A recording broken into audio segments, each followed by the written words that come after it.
Bismillahirrahmanirrahim. Assalamualaikum warahmatullahi wabarakatuh. Innal hamdalillah nahmaduhu wa nasta'inuhu wa nastaghfiruh wa na'udzu billahi min shururi anfusina wa sayyiati a'malina. May yahdihillahu fala mudilla lahu wa may yudlil fala hadiya lahu. Asyhadu an la ilaha illallah wahdahu la syarika lahu wa asyhadu anna Muhammadan abduhu wa rasuluh. Allahumma shalli wa sallim wa barik ala nabiyyina Muhammad wa ala ali Muhammad. Qala Allah Ta'ala fil Qur'anil Karim, a'udzu billahi minasy syaithanir rajim. Bismillahirrahmanirrahim. Inna a'tainakal kautsar fasalli li rabbika wanhar inna shani'aka huwal abtar. Qala Allah Ta'ala aidan, a'udzu billahi minasyaitonir rajim. Fadhkuruni adhkurkum washkuruli wala takfurun. Shadaqallahul azim. Hadirin wal hadirat kaum muslimin, para jamaah Masjid At-Taqwa yang setia, yang berbahagia, dicintai Allah Subhanahu wa taala. Insyaallah kita senantiasa diberikan niat hati yang istiqomah dalam memakmurkan Masjid Allah Subhanahu wa taala. Alhamdulillahirabbil alamin. Segala puji dan syukur kita hanya kepada Allah Subhanahu wa taala.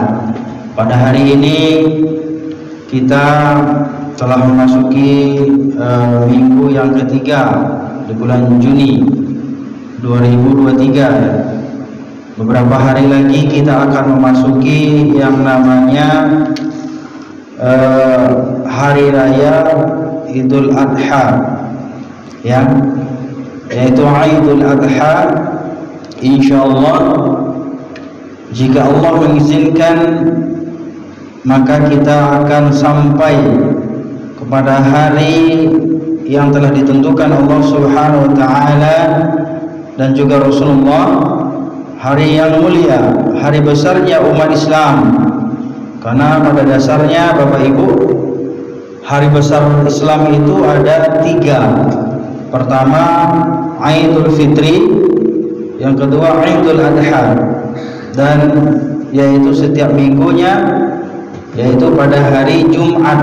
Itu juga hari yang besar, hari yang mulia, Sayyidul Ayyam. Alhamdulillah, kita bersyukur kepada Allah pada pagi hari ini masih diberikan kesehatan dan kesempatan oleh Allah Subhanahu wa taala, dan mudah-mudahan kita disampaikan umur kita, ya, pada hari Idul Adha ini dan seterusnya dan selanjutnya. Dan tentunya bukan hanya sampai umur kita pada hari yang kita inginkan, tetapi juga kita juga mampu melakukan berbagai macam ibadah yang telah ditetapkan oleh Allah Subhanahu wa taala. Dan insyaallah pada kesempatan kali ini kita akan bahas, pada pertemuan kali ini kita, kajian Ahad subuh kita tentang fiqih kurban. Karena ini berkaitan tentang bagaimana kaifiyah dan definisi serta landasan dalil-dalil terkait dengan ibadah kurban, ya. Karena para ulama itu ada dua berpendapat. Ada sebahagian mengatakan sunnah muakkadah, kurban itu sunnah muakkadah. Tetapi ada juga sebahagian ulama menegaskan bahwa hukum kurban itu adalah wajib bagi orang yang mampu, terutama orang-orang yang dikaruniai harta benda, ya, seperti Abu Hanifah contohnya mewajibkan. Ya, kenapa hal demikian? Karena kurban ini kan jelas ya landasannya dalam Al-Quran surah Al-Kautsar itu. Ya, Al-Kautsar. A'udzu billahi minasyaitonir rajim. Bismillahirrahmanirrahim.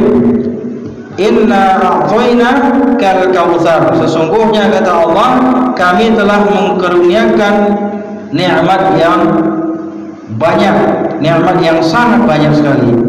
Makanya Bapak Ibu berbahagia, para hadirin, para jemaah Masjid At-Taqwa beserta DKM, kita ini berupaya ya untuk menyiapkan kepanitiaan yang luar biasa setiap tahunnya dalam rangka memberikan pelayanan kepada masyarakat agar pelaksanaan ibadah kurban ini bisa dilaksanakan dengan sempurna, mulai dari ya pemilihan hewan kurbannya, pengaturan penyembelihan, penjagalan, penimbangan, pembagian, dan bahkan sampai nanti ke tangan Bapak Ibu ya orang-orang yang berhak menerimanya, pada mustahiknya. Nah, ini adalah bagian dari rangkaian pelaksanaan daripada sunnah dari Rasulullah SAW. Maka ibadah kurban ini merupakan ibadah ritual tradisi umat Islam yang memang sudah menjadi turun-temurun, disyariatkan bahkan semenjak Nabi Ibrahim alaihissalam dan bahkan sejak Nabi Adam alaihissalam, kalau kita telusuri daripada histori dan sejarahnya. Bapak Ibu yang berbahagia yang saya hormati, maka inna a'tainakal kautsar, sesungguhnya kami telah memberikan karunia yang sangat banyak sekali. Allah minta kepada kita dua hal, dua perkara. Karena kita diberikan nikmat yang banyak. Yang pertama, fasholli, maka hendaklah kalian salat kata Allah. Maka karena kita ini diberikan nikmat oleh Allah, karunia oleh Allah, maka hendaklah yang pertama kita lakukanlah salat lima waktu. Fasholli, salatlah li rabbika, untuk Tuhanmu, wanhar, dan lakukanlah, sembelihlah hewan ternak, artinya berkurban. Nah, ini sebenarnya dalil sangat jelas ya, dan mayoritas ulama bahwa berdasarkan dalil ini bahwa umat Islam diwajibkan untuk berkurban. Terlepaslah nanti ada yang bisa berkurban pakai 1 ekor kambing, domba, kibas, bahkan sapi dan kerbau, dan bahkan yaitu 1 ekor onta. Alhamdulillah, jadi Masjid At-Taqwa ini sudah membuka ya pelayanan. Jadi Bapak Ibu yang berbahagia, para jamaah, para dosen dan karyawan, dan juga para jamaah lingkungan Masjid At-Taqwa Universitas Muhammad Jakarta ini, marilah kita sisihkan harta kita ya, sebahagian harta kita itu kita belikan kepada hewan kurban untuk disembelih pada hari Idul Adha, hari tasyriknya juga 11, 12, 13 di Masjid At-Taqwa Universitas Muhammad Jakarta. Hadirin yang berbahagia, maka orang-orang yang menunaikan ibadah kurban ini tentunya bertujuan adalah dalam rangka mendekatkan diri kepada Allah, sebagaimana yang didefinisikan dalam hadis tarjih dan tajrid PP Muhammadiyah itu ya, dalam himpunan putusan tarjihnya, bahwasanya kurban itu secara etimologis itu berasal dari kata qaraba yaqrubu kurbanan, yang artinya adalah mendekat, mendekati atau mendekatkan diri ya. Kepada siapa? Tentunya adalah mendekatkan diri kepada Allah Subhanahu wa taala.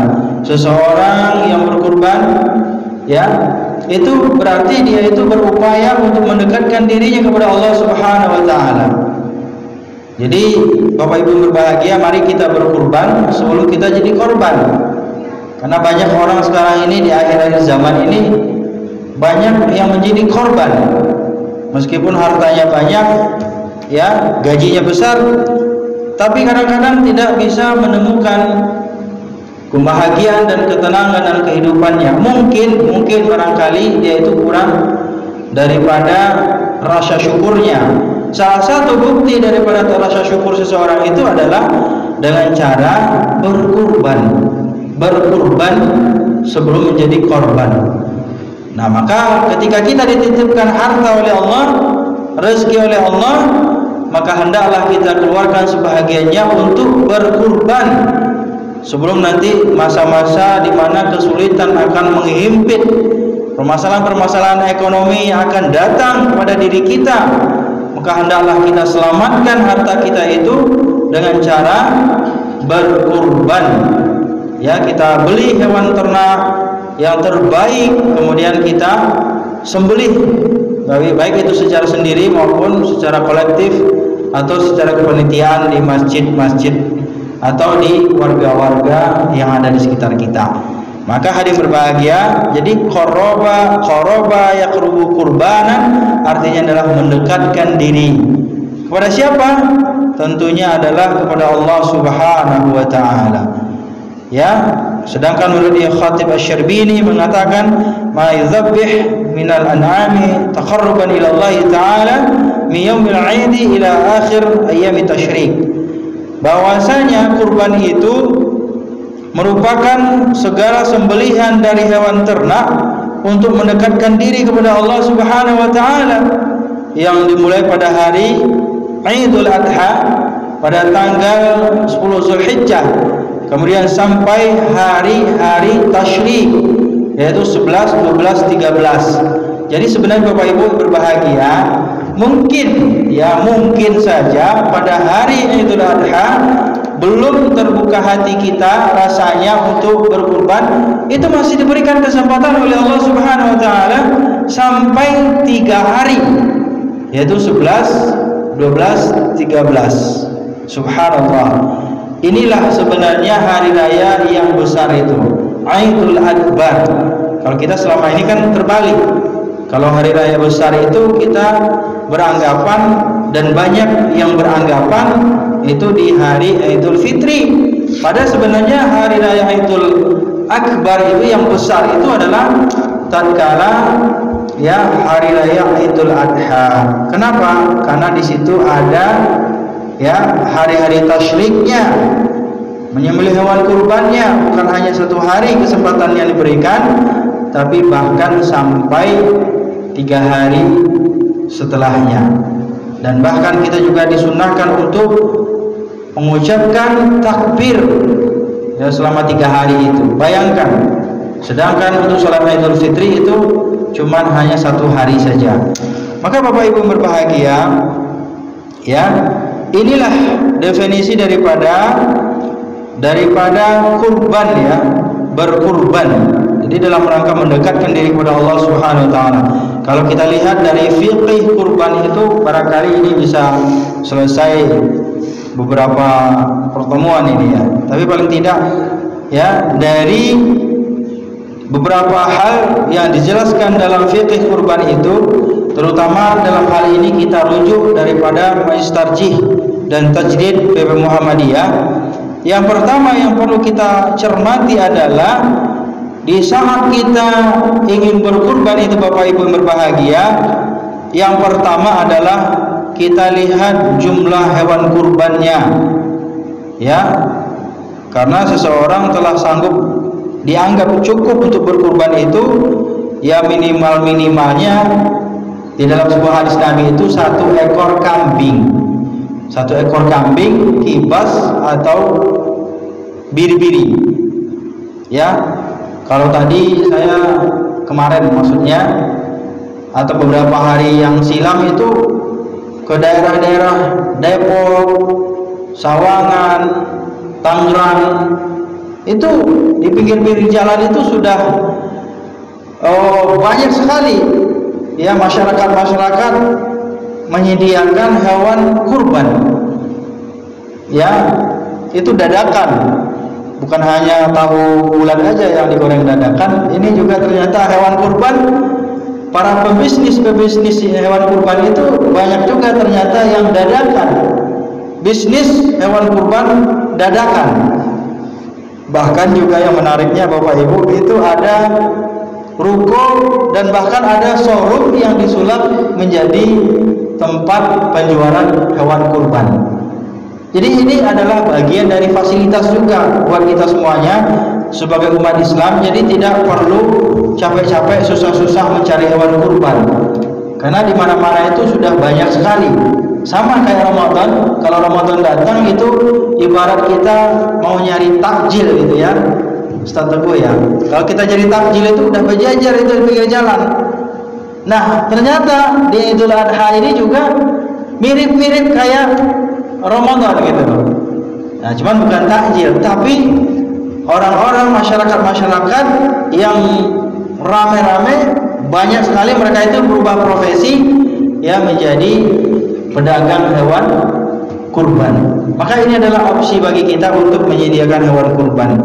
Kita pilihlah yang terbaik, maksudnya bukan yang terbalik, yang terbaik, yang paling terbaik dan yang paling sehat, yang paling gemuk.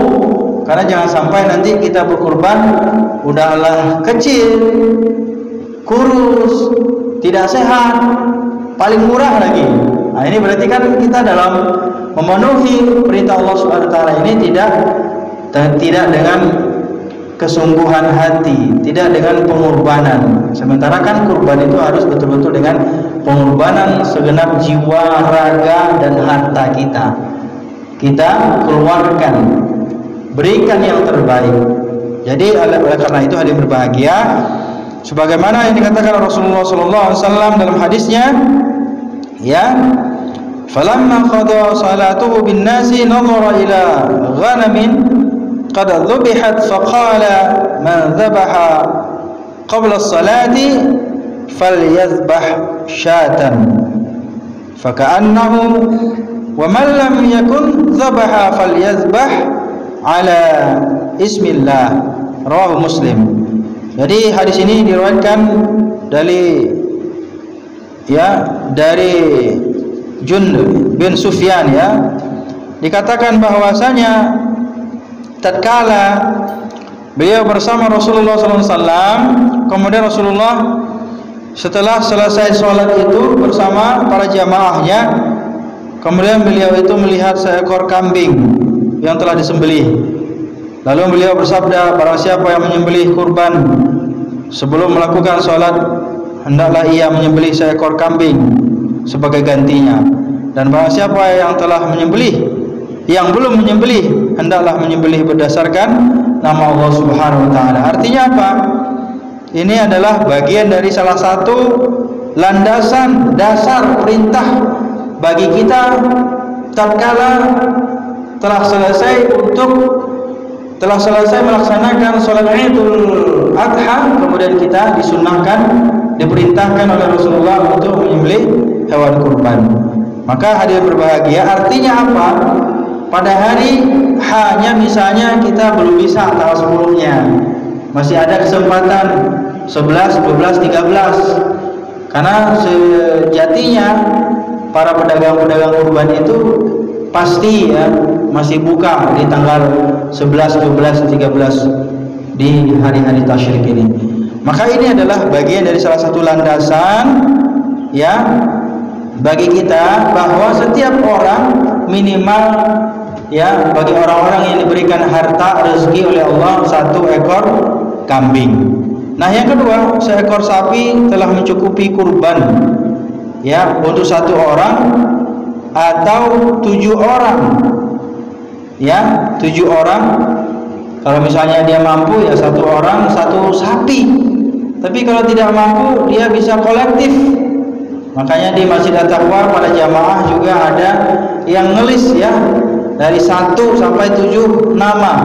Maka ini juga adalah bagian dari dasar landasan bagi kita untuk menyembelih hewan kurban, sebagaimana yang disabdakan oleh Rasulullah SAW ya, an Jabir bin Abdullah annahu qala taharrarna ma'a Rasulullah sallallahu alaihi wasallam taharna ma'a Rasulillah sallallahu alaihi wasallam ya bil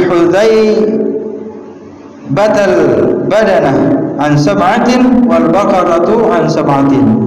Jadi diriwayatkan Jabir bin Abdullah, Rasulullah SAW berkata, kami menyembelih hewan kurban bersama Rasulullah di Hudaybiyah, bil Hudaybiyah ya. Seekor unta untuk 7 orang dan seekor sapi untuk 7 orang.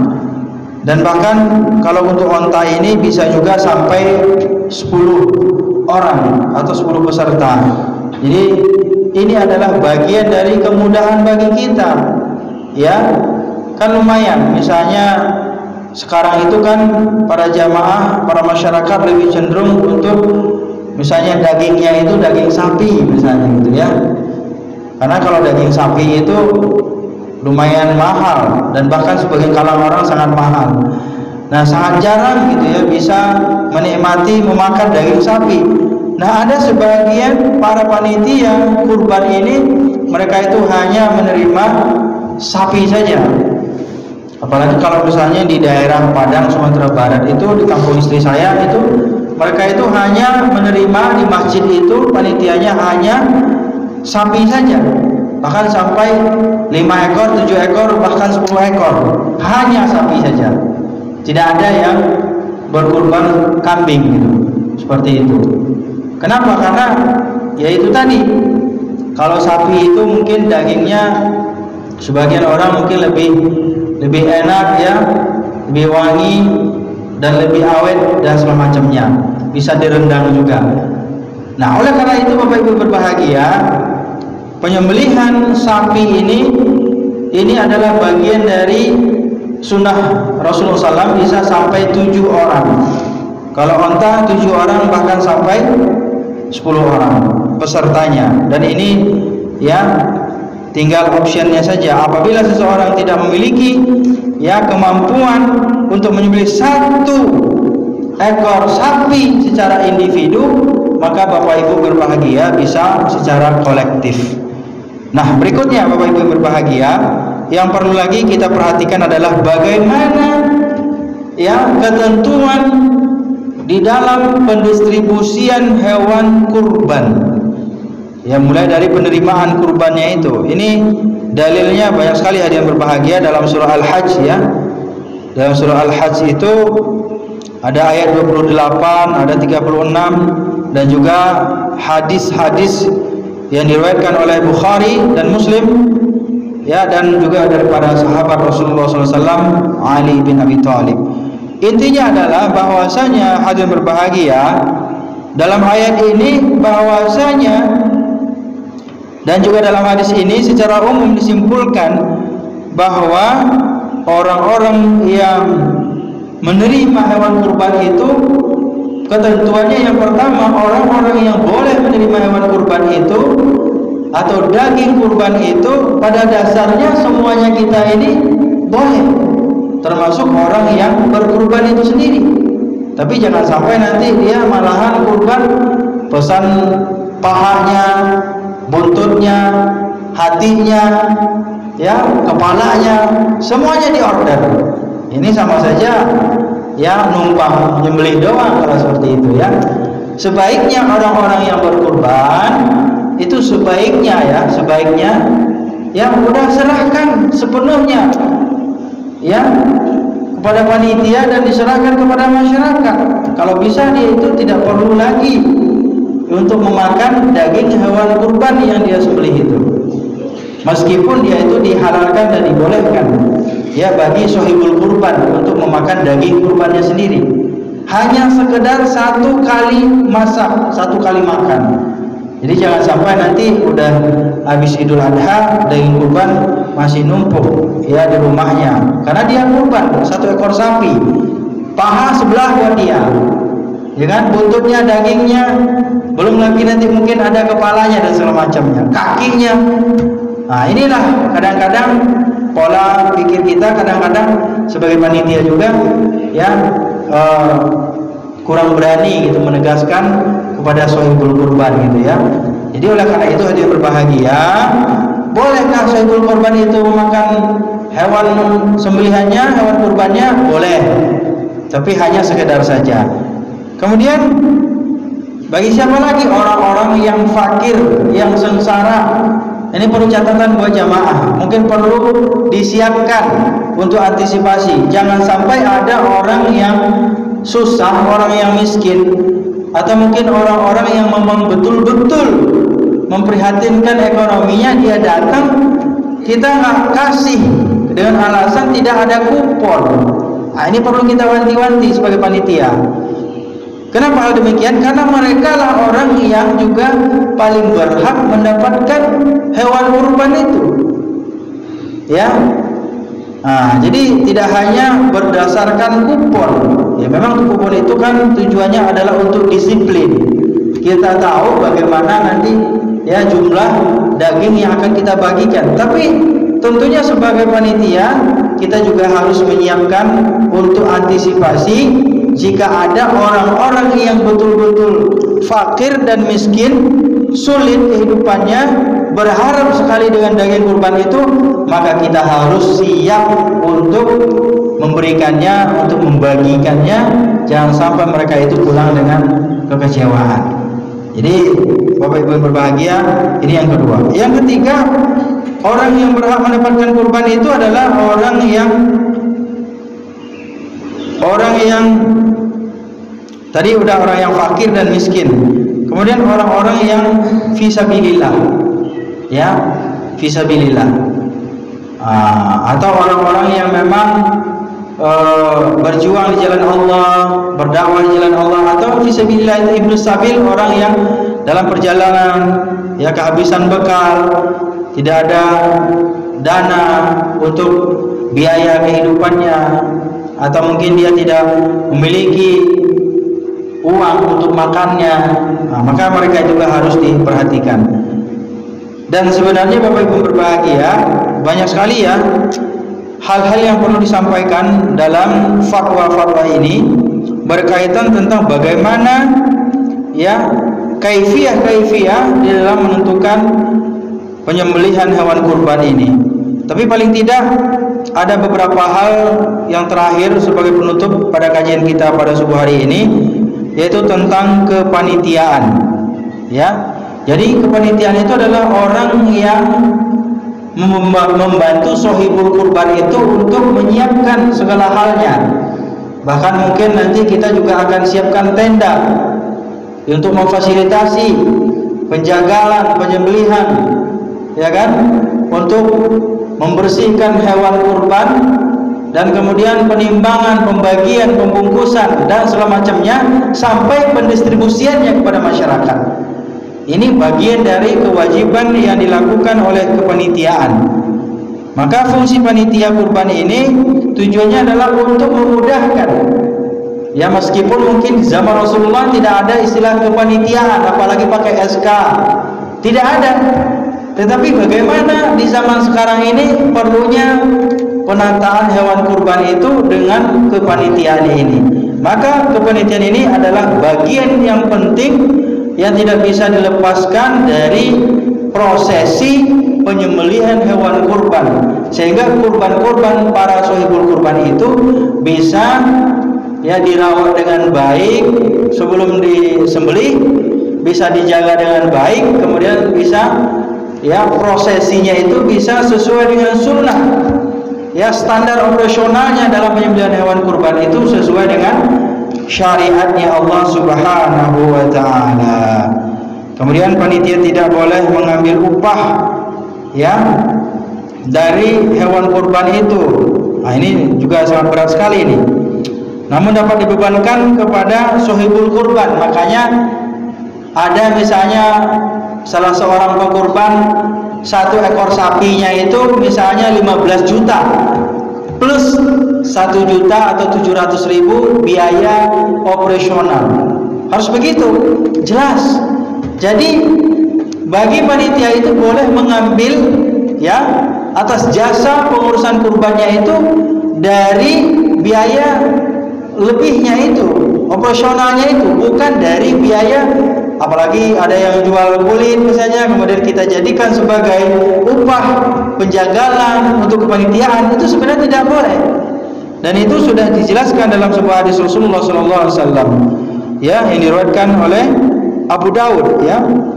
Karena di sini dilarang ya bagi orang yang memelihara, yang kepanitiaan, bahkan orang yang menjagal itu mengambil upah dari daging atau apalagi dari penjualan kulitkah atau tulangnya kah dijual kemudian dikasih sebagai upah orang-orang yang menjagal atau panitiaan itu. Maka itu sesungguhnya tidak dibolehkan dalam hadis Rasulullah SAW. Maka oleh karena itu perlunya persiapan kepanitiaan, ada dana kepanitiaan untuk antisipasi sebagai dana operasional untuk pelaksanaan prosesi penyembelihan hewan kurban. Maka para pengkurban harus dengan senang hati melebihkan dananya untuk biaya operasional kepanitiaan. Inilah Bapak Ibu berbahagia yang terakhir yang dapat saya sampaikan. Ya, mudah-mudahan ada manfaatnya buat kita semuanya. Ada mungkin salah satu pertanyaan dari jamaah, dan beberapa jamaah pernah WA ke saya, apakah boleh mengkurbankan orang yang sudah meninggal atas namanya? Tidak perlu atas nama orang meninggal. Kenapa? Karena orang yang sudah meninggal itu tidak ada kewajiban untuk berkurban lagi. Tetapi siapa yang boleh berkurban? Ya anaknya, kakaknya, adiknya, suaminya, istrinya yang masih hidup. Pahalanya apakah boleh dikirimkan? Boleh saja, silakan. Ya, kecuali misalnya seseorang yang meninggal dunia itu pernah berwasiat. Nah, misalnya gitu ya, sebelum meninggal dunia, nanti kalau saya mati sebelum Idul Adha, ya tolong saya dikurbankan 1 ekor kambing, sapi misalnya. Berarti itu wajib, karena itu namanya nazar atau ada wasiat di situ.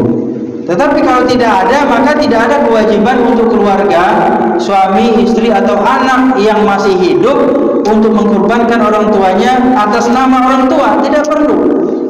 Kenapa? Karena sesungguhnya orang yang telah tiada, orang yang telah wafat, tidak ada beban tanggungan untuk melakukan ibadah kepada Allah Subhanahu wa taala. Karena jatahnya sudah selesai. Dia sudah meninggal dunia.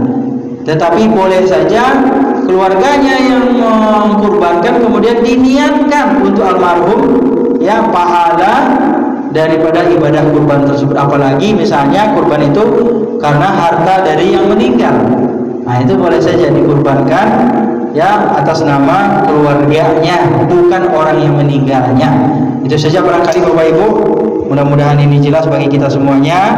Ini adalah hukum syariat yang mesti kita taati sesuai dengan tuntunan Allah Subhanahu wa taala dan Rasulullah sallallahu alaihi wasallam. Demikian sesuai dengan durasi kita 30 menit sudah berakhir.